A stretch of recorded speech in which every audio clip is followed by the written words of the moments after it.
So today I kind of want to talk about generational curses.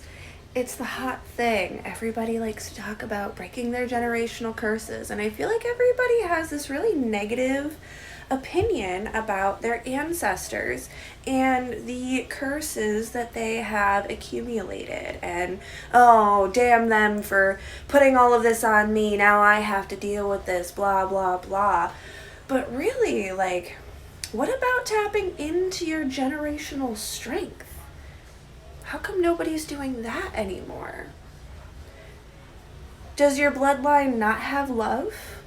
Does it not have resilience inside of it? Your generations before you survived through things that you never had to deal with in your life. They had to fight wars, suffer under the hands of others, and yet they still found a way to bring love into the world, to make more of your bloodline, to bring you here. And we're blaming them for accumulating curses and making mistakes as if we aren't out here making our own mistakes. Yeah, you are. Trust. We're accumulating our own curses and passing them along to our children. We don't get to pass that ownership off and say oh, well, that's because my ancestors, blah, blah, blah. Yeah, you probably had some really shitty people in your family. You also probably had some really strong people in your family. You also probably had a lot of love in your family.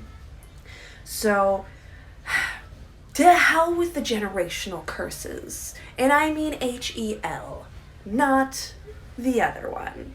Because, and I say this because, why? Why do we care so much that they accumulated these curses when they also gave us all of this strength? If you feel like you are fighting against something that your ancestors fought against, rather than cursing them yourself, or denying them, or saying that they're bad people for this, that, and the third thing, why don't you call on them? Why don't you invite the love that they had and bring that into your being? Why don't you call on their strength to help you through? Do you think that these people who have laid down their lives don't have unrest? They don't have rage and anger within them for the things that they couldn't accomplish? Why don't you ask them to give you their power, to give you that fuel, that energy, that direction that they had? Bring them into your life. Pay homage to them. Honor them. Love them as they loved for you to be here right now. We don't need to curse the past. The past is the past. What's done is done. Mistakes were made. You made your own mistakes too. So why don't you give them love and compassion the way that you want to feel love and compassion? Give yourself that love and compassion for the mistakes that you've made, and connect with your bloodline in a much cleaner and purer way, instead of being so harsh towards them. Invite them in. Invite that love. Invite that strength. Invite that firepower, and let them live through you and accomplish the things that they couldn't accomplish through you. It's an act of love, not an act of hate. You were given these things. You can use them however you choose to. Oh, and another thing.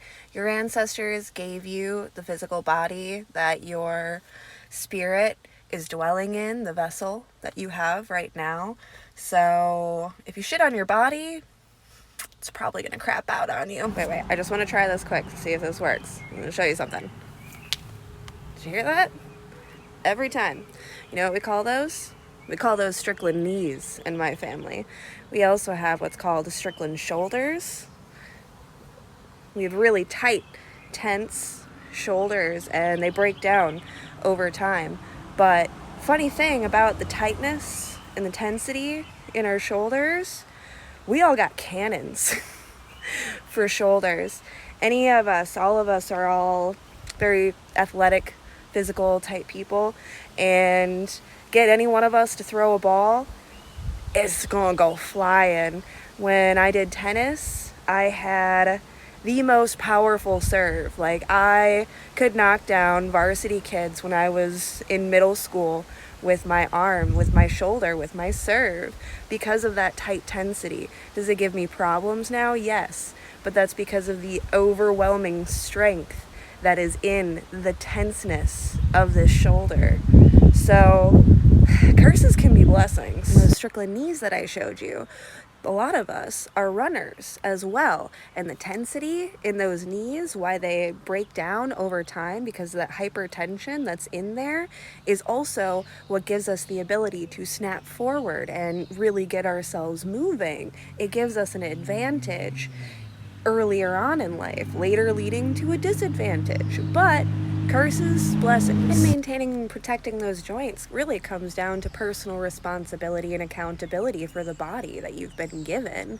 You know, if you have bad joints, bad tendons, you need to pay attention to the things that are going to help you to nurture those things and keep them stronger longer. So now these are examples of physical generational curses, but I feel like this also correlates to the spiritual kind, you know, because everything that we do in the physical, we can do in the spirit in the same manner. You have to train, you have to practice, you have to work with that energy, and instead of damning that energy, we should be able to accept it for what it is and apply good practice to fix those things. So just remember, you are mind, body, and spirit. We should honor all of those.